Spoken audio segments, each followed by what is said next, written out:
홍성래 달라스 출장소장님의 통일 강연회가 시작되겠습니다.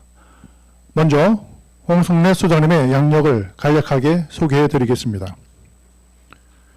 1994년에 외교부에 입부하셨으며 1998년 이디오피아 대사관, 2001년 주 베네수엘라 대사관, 2003년 주 아일랜드 대사관, 2008년 주 로스앤젤레스 총영사관, 2013년 주 중국 대사관, 2016년 외교부 본부 조정기획관실을 거쳐 2019년 2월 주 달라스 출장소장으로 부임하셨습니다.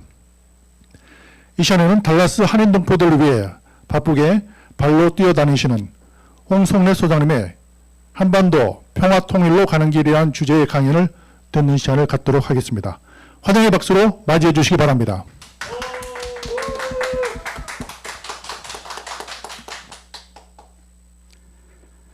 달라스 포트워스 동포 여러분, 민주평화통일자문회의 달라스 협의회 위원 여러분, 안녕하십니까?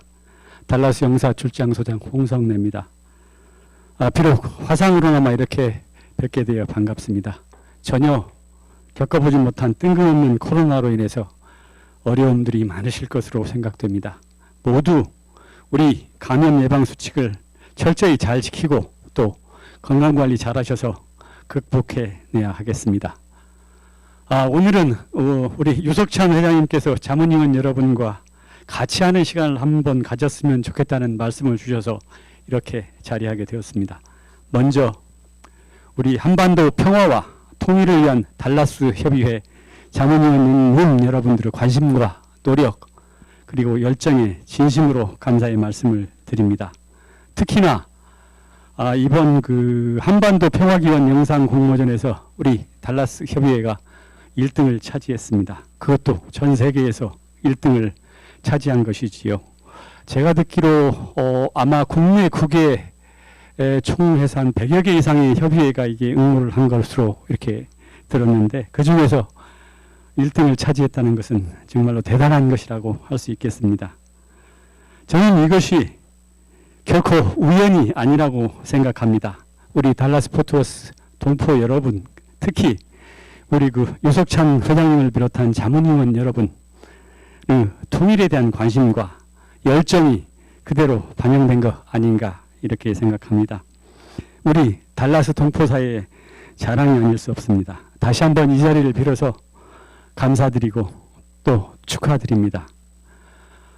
제가 오늘 여러분과 함께 말씀 나눌 내용은 여러분께서 이미 언론이나 또 다른 매체들을 통해서 한 번 이상 들어보신 내용일 것입니다.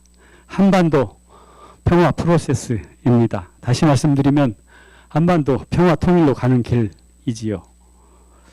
우리 문재인 대통령께서도 지난 6.25 70주년 기념사에서 우리는 끊임없이 평화를 통해 남북 상생의 길을 찾아낼 것이며 통일 이전에 먼저 사이좋은 이웃이 되기를 바란다 라고 말씀하셨습니다. 이미 여러분께서 잘 알고 계시는 내용이지만 오늘 이 자리에서 다시 한 번 더 우리 한반도 평화 프로세스 의미와 내용을 함께 상기해보고 그리고 그간의 진행 경과와 앞으로의 과제에 대해서도 말씀 나누는 시간을 가져보도록 하겠습니다. 그리고 또 시간이 된다면은 또 포스트 코로나, 여러분 지금 어려움을 겪고 있는데 포스트 코로나 이후 우리가 나가야 할 방향에 대해서도 간략히 말씀드리도록 하겠습니다. 우선 본론에 들어가기 전에 한 가지 또 양해 말씀을 좀 드려야 될 게, 사실 제가 전문적으로 강연이나 강의를 하는 사람이 아니고 또 강연 경험이 그렇게 많지 않은 사람이기 때문에 이렇게 제가 말씀을 전달하는 과정에서 좀 미숙하거나 또 지루할 수도 있습니다. 이 점 양해 부탁드립니다. 두말할 나위도 없이 우리 한반도 평화를 향한 열망과 또 통일을 향한 염원을 실현시키는 것은 우리 모두 과제이자 또 엄중한 책무입니다. 그러나 평화로 가는 길, 통일로 가는 길은 어렵고 힘든 길, 지난한 길입니다. 그렇다고 해서 우리가 결코 포기하거나 또는 중단할 수 없는 우리 민족의 사명이지요. 우리에게 한반도 평화는 선택의 문제가 아니라 어떠한 어려움도 이겨내고 반드시 가야 하는 길입니다. 그럼 이제 본론으로 들어가서 우리 한반도 평화 프로세스에 대해서 말씀드리겠습니다. 한반도 평화 프로세스를 간단히 좀 정의를 해보면 분단 이후 70년 정도 가까이 지속되어 온 남북 간의 적대적인 긴장 관계, 전쟁의 위협을 없애고 우리 한반도의 완전한 비핵화와 항구적인 평화 정착을 위해서 우리 문재인 정부가 추진하고 있는 한반도 정책이라고 할 수 있습니다. 다만 현 우리 정부가 추진하고 있는 한반도 평화 프로세스는 과거 정부 대북 정책과는 다르게 우리 남북뿐만 아니라 또 미국까지 포함된 남북미 간 정상회담 그리고 또 실무급 회담 등 연속된 대화 과정을 통해서 진행되고 있습니다. 이미 우리 남한과 북한 그리고 미국이 서로에 대한 확고한 신뢰를 쌓아가며 정상회담을 통해 또 실무급 회담을 통해 한반도와 동북아의 공동 번영을 향한 역사적인 출발점을 만들어냈습니다. 비록 지금은 일시적으로 교착 상태에 있지만 그간의 과정을 우리가 살펴보면 우리 문재인 대통령님의 중재자 역할이 무엇보다도 중요하게 작용하고 있다는 것을 여러분께서는 느끼셨을 것으로 생각됩니다. 우리 한반도 평화 프로세스를 좀 더 구체적으로 좀 살펴보게 되면은 우리 한반도 평화 프로세스는 3대 목표와 이 3대 목표를 이루기 위한 4대 전략으로 구분하여 말씀드릴 수가 있겠습니다. 첫째로 3대 목표에 대해서 말씀을 드리겠습니다. 첫째로는 북핵 문제 해결 및 항구적인 평화 정착을 들 수가 있겠고요. 두 번째 목표로는 지속 가능한 남북관계의 발전, 세 번째 목표로는 한반도 신 공동체, 경제 공동체의 구현을 될 수가 있겠습니다. 먼저 북핵 문제 해결 및 항구적 평화 정착이라 함은 주시하시는 바와 같이 우리 북핵 문제 해결은 한반도 평화를 위해서는 반드시 달성해야 할 최우선의 목표이자 또 과제입니다. 또 60년 이상 지속되고 있는 그 불안정한 정전체제, 이 정전체제를 항구적인 평화체제로 이렇게 전환시키는 것도 또한 절대 과제라고 할 수 있겠습니다.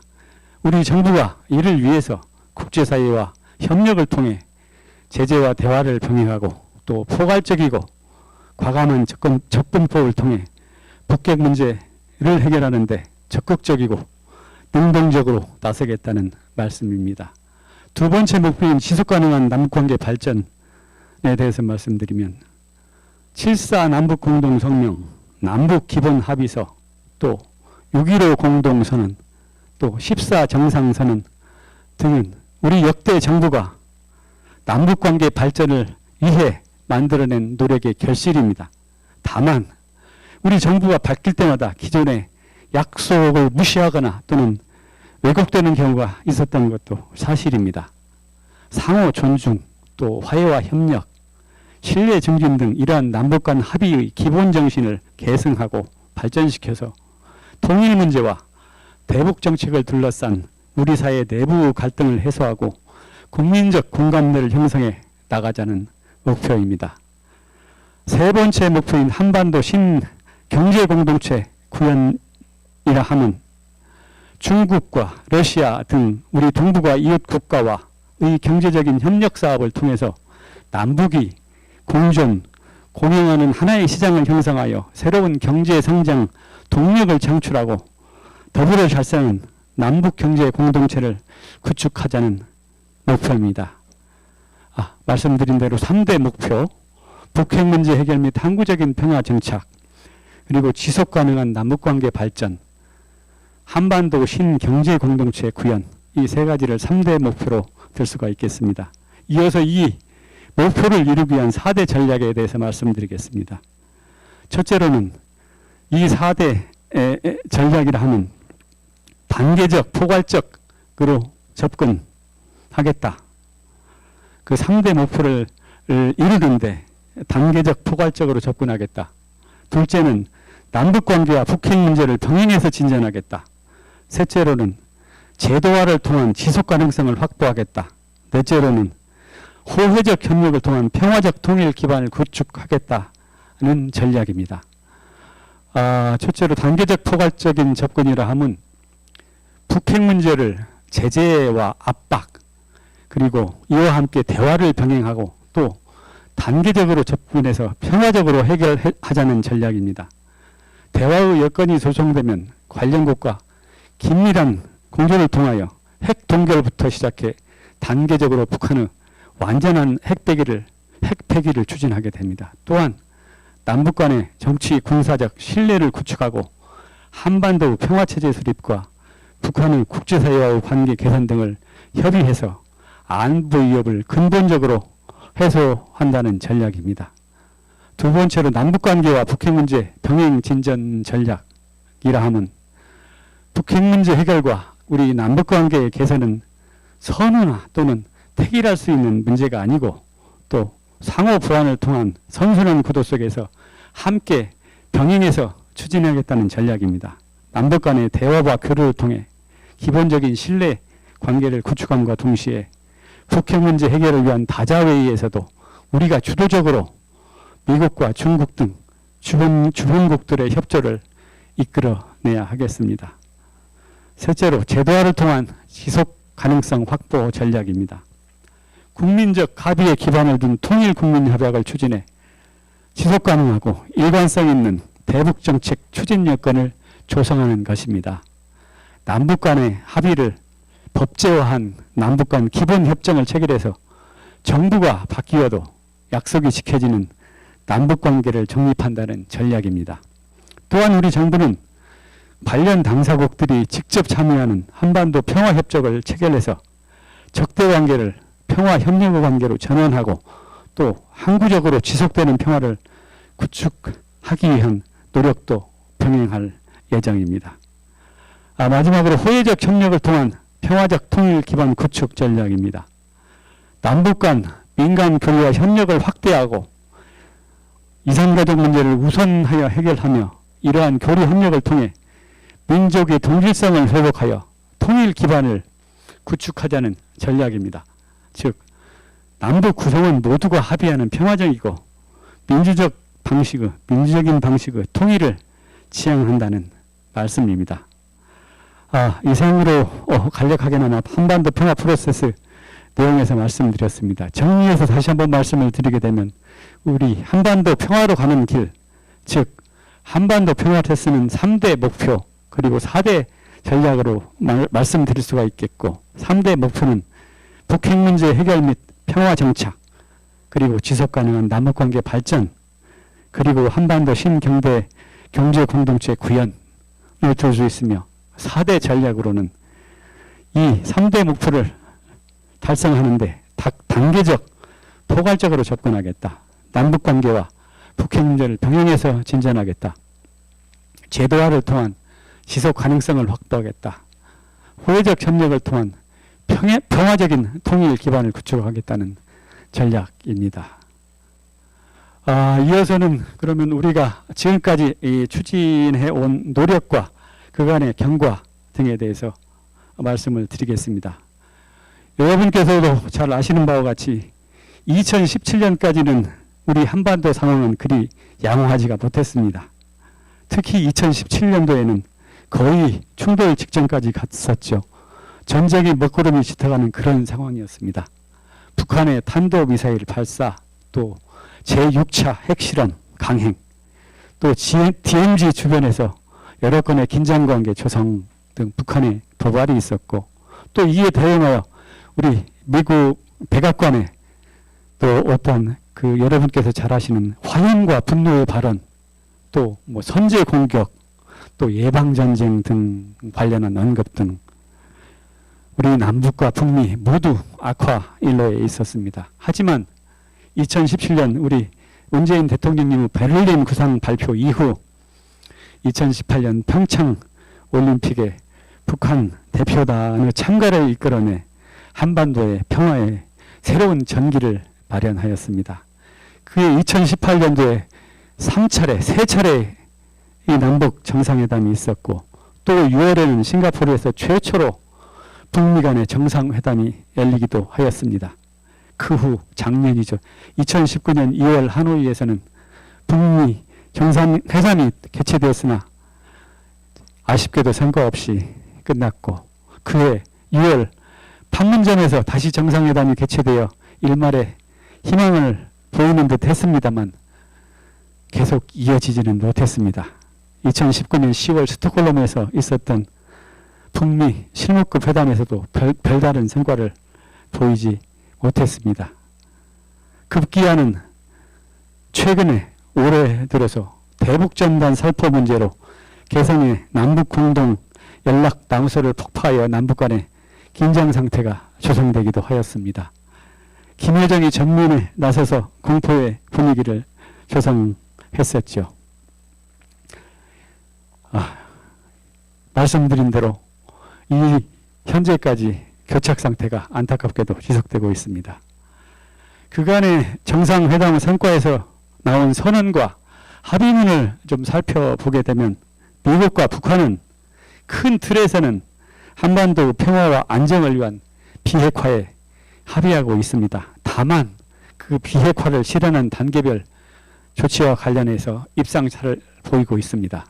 북한은 북미 관계 진전, 이어서 한반도 평화 달성, 그리고 나서 비핵화 조치로 이어지는 단계적 타결 방식을 주장하는 반면 북한은 선 비핵화 조치, 그리고 북미 관계 개선, 한반도 평화 순으로 가자는 입장을 견지하고 있습니다. 이러한 입장 차이에 따라 북미 관계와 북핵 문제는 더 이상의 진전을 보지 못하고 교착 상태가 지속되고 있는 것입니다.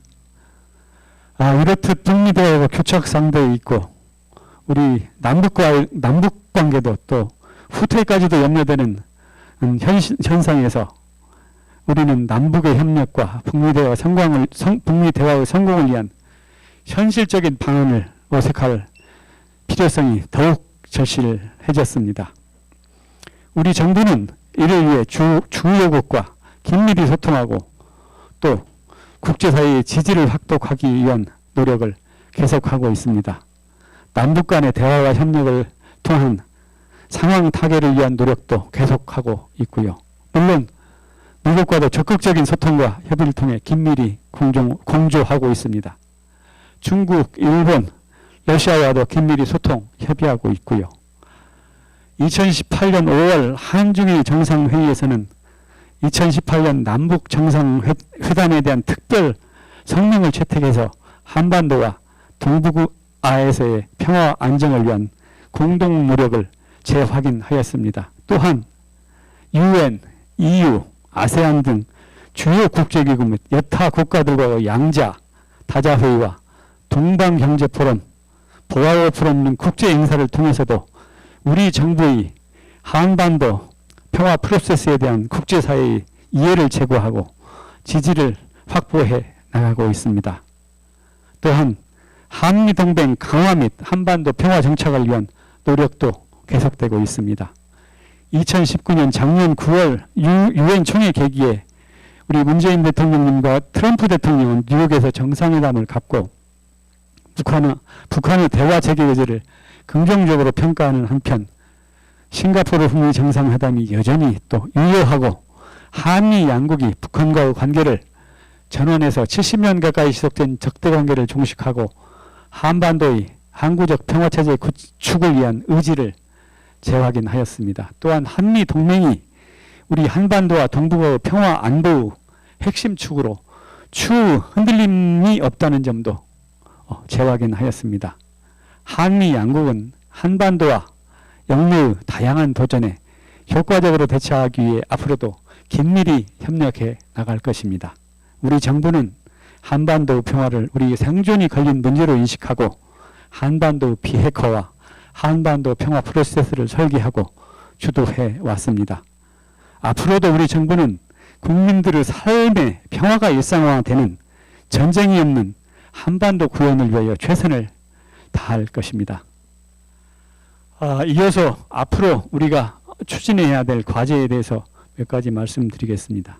물론 여기에는 여러 가지 과제가 있을 수 있겠지요. 그러나 다만 여기에서는 보다 가시적인 눈에 보이는 대표적인 과제 두 가지를 말씀드리겠습니다. 첫째는 비무장지대 DMZ 평화지대화입니다. 우리 문재인 대통령님께서는 2019년 9월 뉴욕에서 열린 제74차 유엔 총회 기조연설에서 한반도 평화 프로세스의 일환으로 비무장지대 평화지대화를 제안하셨습니다. 동서로 250km, 남북으로 4km.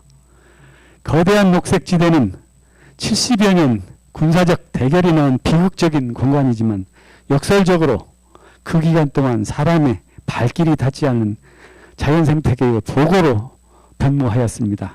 또한 JSA, GP, 혈책선 등 분단의 비극과 평화의 염원이 함께 깃들어 있는 상징적인 역사의 공간이 되었습니다.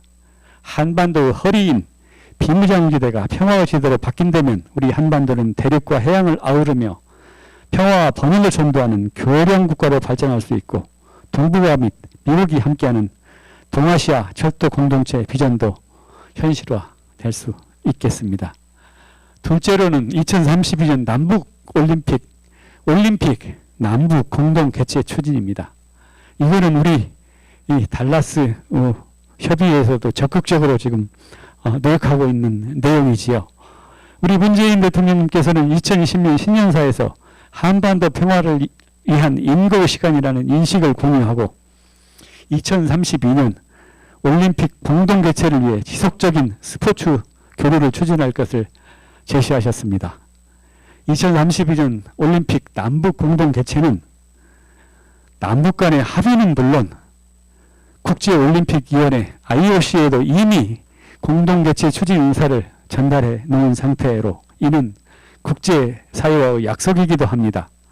우리 정부는 국제사회의 대북 제재 틀이 허용하는 범위 내에서 남북 간 경제, 사회, 스포츠 교류를 시행하여 남북 간의 소통을 이어가며 신뢰를 키워나갈 것입니다. 그간 우리 남과 북은 오랜 분단 기간 동안 많은 갈등을 겪어왔습니다. 그리고 또 분단의 극복과 분단의 비극과 또 상처를 치유하기 위한 대화와 노력도 꾸준히 진행해 왔습니다.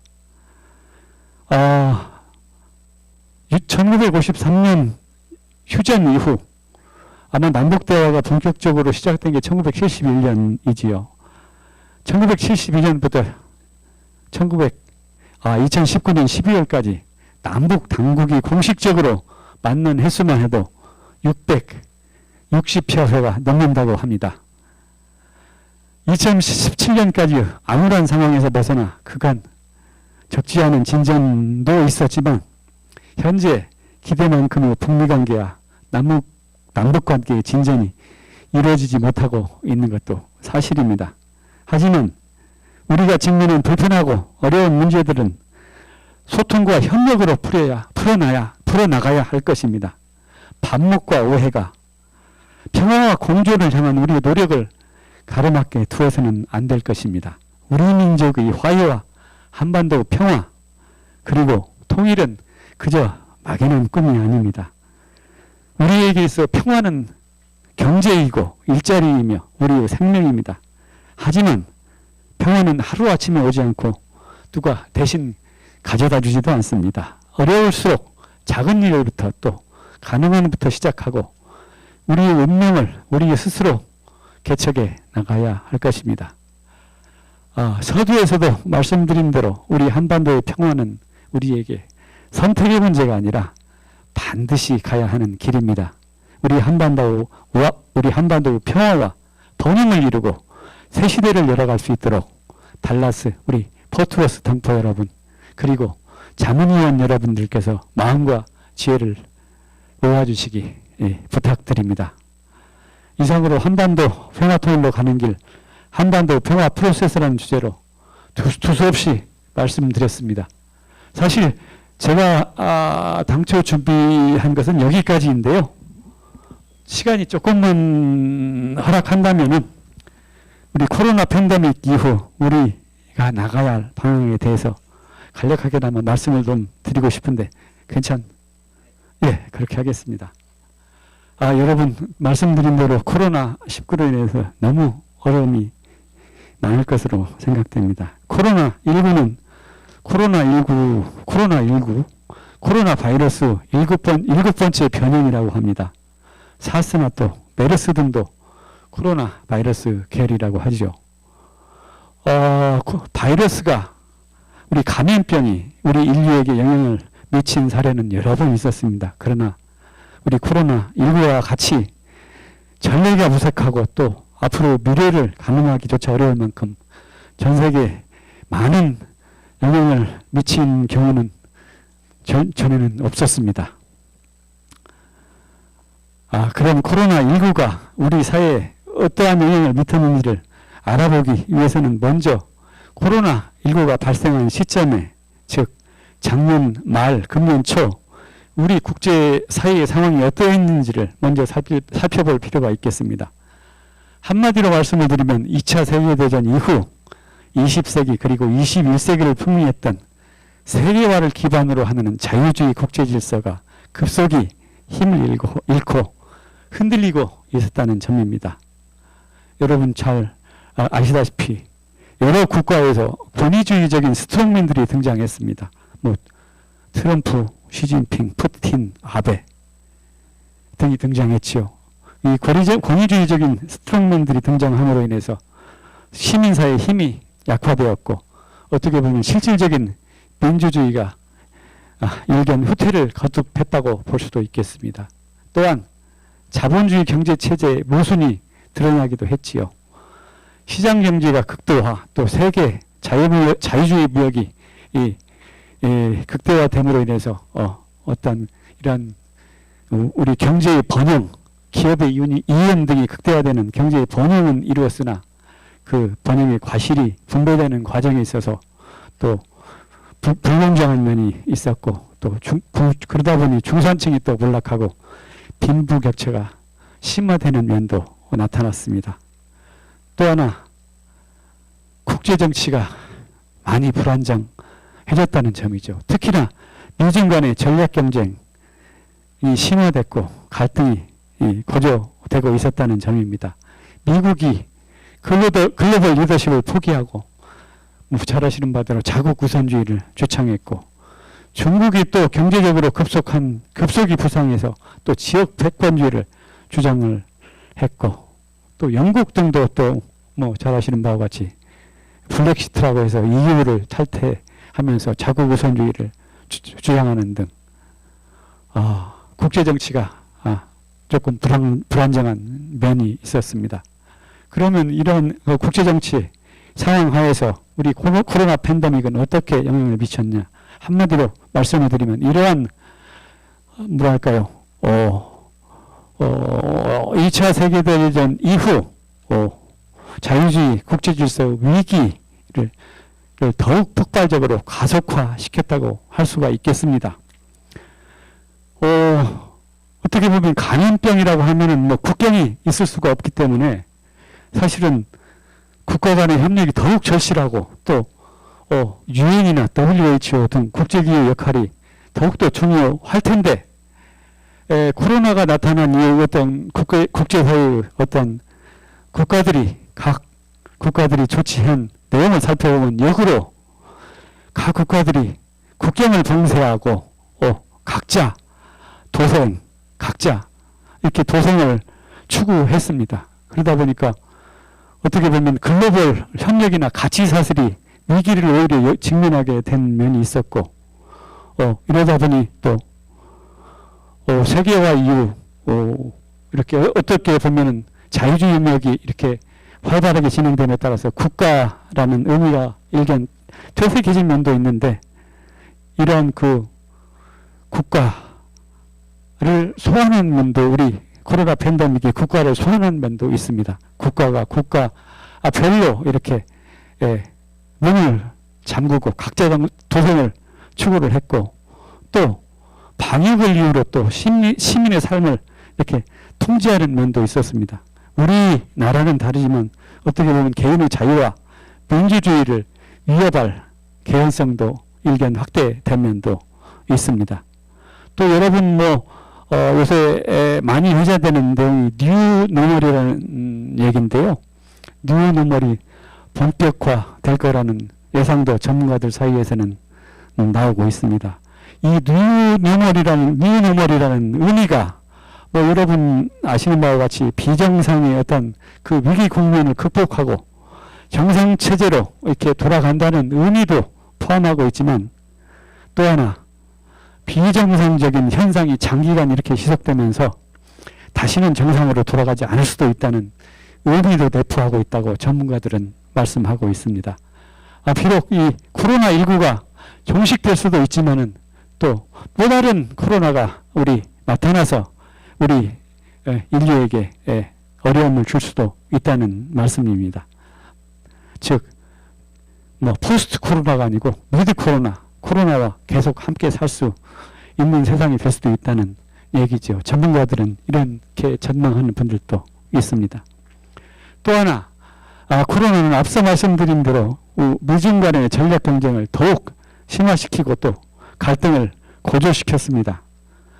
미중 간의 갈등 원인으로는 여러 가지가 있을 수가 있겠지만, 가장 큰 원인을 보면은 아무래도 중국의 급부상을 들 수 있겠지요. 중국이 급부상함으로 인해서 실질적으로 미국을 위협하는 요소로 등장을 했다는 것이지요. 이미 2010년도에 GDP 측면에서 일본을 능가해서 G2로 중국은 등장했습니다. 어떤 전문가들 또 어떤 연구에는 2030년대에 이르면은 중국의 GDP가 미국을 능가한다는 연구도 있습니다.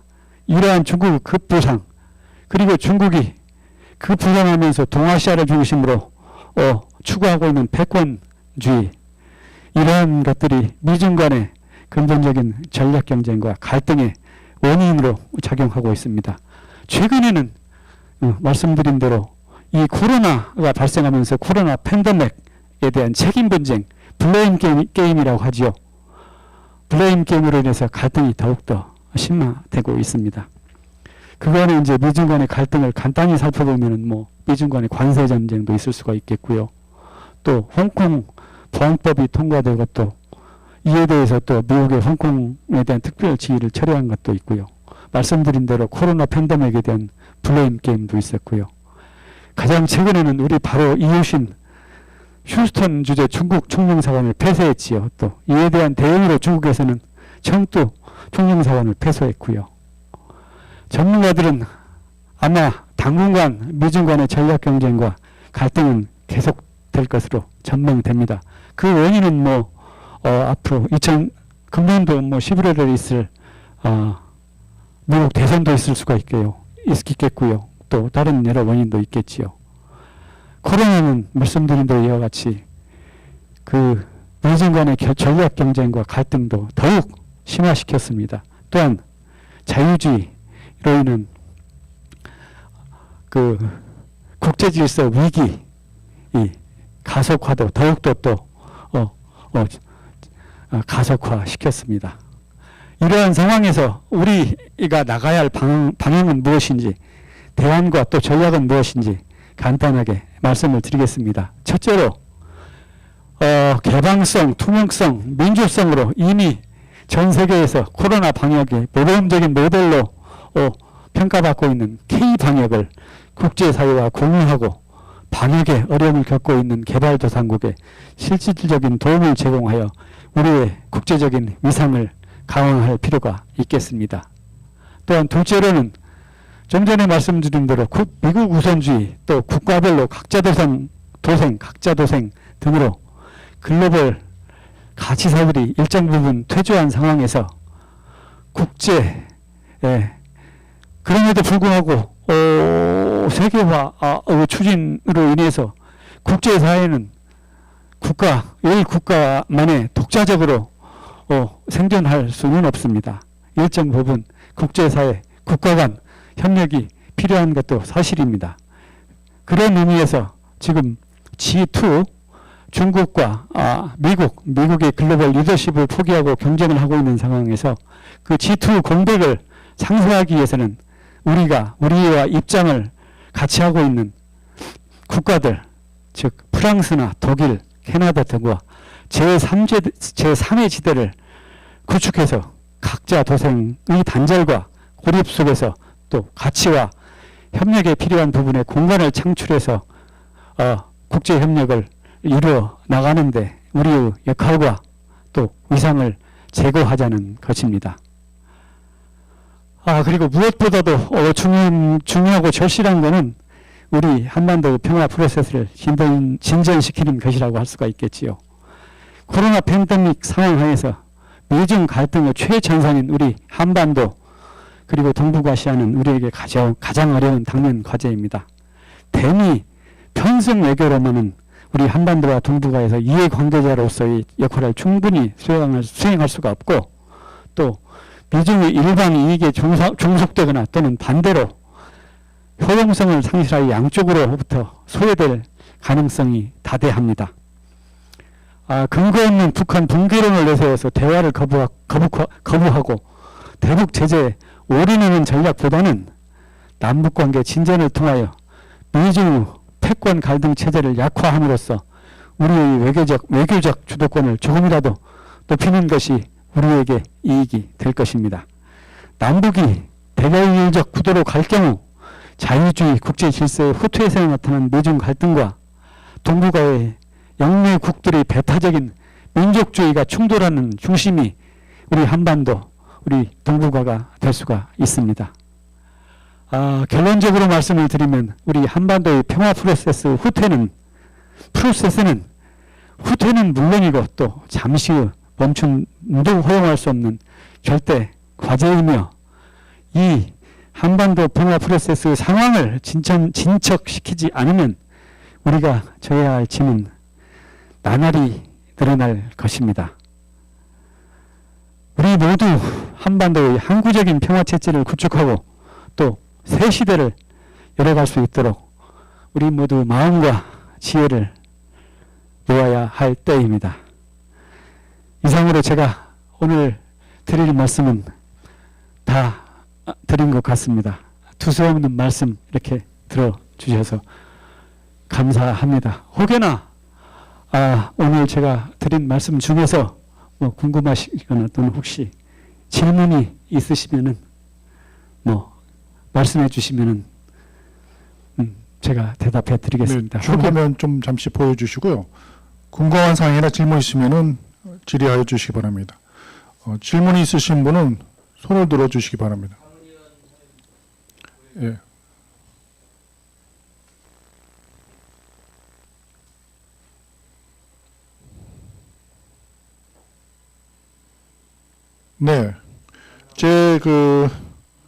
네, 이정순 교육분과위원장님이 손을 드셨는데요.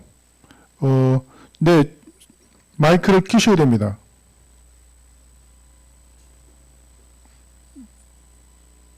네, 아직 마이크를 안 켜셨어요. 네, 됐습니다. 예, 호스트가 언뮤트 안 시켜준다 그래 기다렸습니다. 네. 안녕하세요. 제19기 민주평통 달라스비의 교육분과를 맡고 있는 이정순입니다. 네, 안녕하세요. 네, 안녕하세요. 오늘 서장님 강연 잘 들었습니다. 유익한 강연에 감사드립니다. 평소에 제가 궁금했던 한반도 평화 정책에 대해서 질문을 드리겠는데요. 현 정부의 한반도 정책은 우리가 주도하고 또 강한 안보, 상호 존중, 그리고 국민소통, 국제협력 등의 5가지의 원칙을 견지하여서 정책을 추진하고 있다고 하는데 제가 다른 건 좀 이해가 되는데 우리가 주도해야 된다는 내용하고 국제협력에 대해서 조금 더 자세하게 설명을 해주시면 좋겠습니다. 역시 우리 달라스 협의회 질문은 좀 깊이가 있는 것 같습니다. 먼저 우리가 주도해서 추진해야 한다는 원칙은 잘 아시는 바와 같이 우리 한반도 문제, 남북한의 화해와 협력, 한반도의 평화는 우리가 직접 당사자입니다. 따라서 우리 직접 당사자이고 이해관계자인 우리가 주도적으로 나서서 우리 한반도 평화와 나아가서는 동북아의 지역 안정을 위해서 주도적인 역할을 해야 한다는 것은 당연한 일이지요. 다만 잘 아시는 바와 같이 우리 한반도의 평화, 특히나 북한의 비핵화의 문제는 사실은 우리 민족의 문제이기도 하지만은 동북아의 안정, 나아가서는 우리 인류의 평화와도 관계되는 그 국제사회 문제이기도 합니다. 또한 그렇다 보니까 우리 이 한반도의 문제를 푸는 데 있어서는 우리 주변국 또 국제사회 협력이 또 절실히 필요한 것도 사실입니다. 따라서 우리가 우리의 문제를 주도적으로 추진하는 상황에서 열린 자세로 또 주변국들과 소통하고 또 말씀을 나눠서 또 국제사회와도 또 소통을 해서 또 이렇게 협력을 이끌어 나가는 과정에서 우리가 주도적으로 참여해야 한다는 의미입니다. 또 하나 두 번째로 말씀하신 국제협력을 통해서 정책을 추진하겠다는 말씀은 방금 말씀드린 바와 같이 우리 남북 간의 문제는 특히 한반도의 평화 문제는 우리만의 문제가 아닙니다. 그 주변국의 이해관계가 밀접하게 또 연결되어 있고 또 세계 평화와도 관계가 있는 글로벌 이슈입니다. 따라서 우리 한반도 평화 프로세스를 추진하는 과정에서 또 국제사회와 긴밀히 협력하고 또 주변국들과도 긴밀히 또 공조하면서 추진을 해야 되겠다는 말씀입니다. 또 하나는 앞에서도 말씀드렸지만은 우리 한반도 신경제 구상을 통해서 공동 번영을 추구하고 또 한반도 번영에 대한 국제사회의 지지를 이끌어내고자 우리 정부는 노력하고 있습니다. 이상 간략하게 답변을 드렸는데 답변이 됐는지 모르겠습니다. 네, 감사합니다. 그중에 지금 말씀하신 것 중에서 한반도의 신경제 구상이라고 말씀하셨는데 조금만 더 이야기해 주실 수 있을까요? 요거는 앞서두 부분에서 제가 우리 한반도 평화 세스를 말씀드릴 때 세 가지 목표가 있다고 말씀드렸는데 그때 말씀드린 것 중에서 세 번째 목표입니다. 한반도 신경제 구상을 통해서 공동 번역을 추구하겠다. 그런 말씀인데요. 조금 구체적으로 말씀을 드리면은 우리 중국이나 러시아 등 우리 동북아 이웃 국가와 경제 협력 사업을 통해서 서로 남북이 공존하고 또 공존하는 하나의 어떤 시장을 형성하여 새로운 경제 성장 동력을 창출한다고 할까요? 이렇게 해서 더불어 잘 사는 남북 경제 공동체를 구축하자는 구상이라고 말씀드릴 수가 있겠습니다.